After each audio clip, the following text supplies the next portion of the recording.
భక్తులకి మిత్రులకి అందరికీ కూడా శ్రీకృష్ణ జన్మాష్టమి శుభాకాంక్షలు.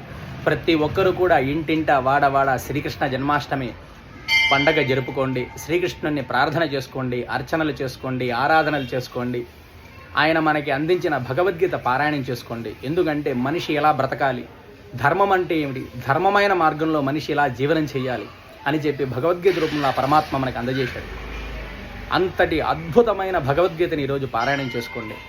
అలాగే విష్ణు సహస్రనామాన్ని కూడా మనకు అందజేశాడు. కావున ఆ విష్ణు సహస్రనామం పారాయణం చేసుకోండి. శ్రీకృష్ణ పరమాత్మని ఇంటింటా వాడవాడ పూజ చేసుకోండి. శ్రీకృష్ణుడి యొక్క అనుగ్రహానికి పాత్రులు కండి. ఎందుకు అనంటే మనిషి ఎలా బ్రతకాలి, ధర్మమైన మార్గంలో ఎలా జీవనం కొనసాగించాలి, ప్రతిదీ కూడా పిన్ టు పిన్ భగవద్గీతలో భగవంతుడు మనకు అందజేశాడు. ఒకసారి జీవితకాలంలో ఒక్కసారైనా భగవద్గీతను చదవండి, ప్రతి ఒక్కరికి తెలియజేయండి.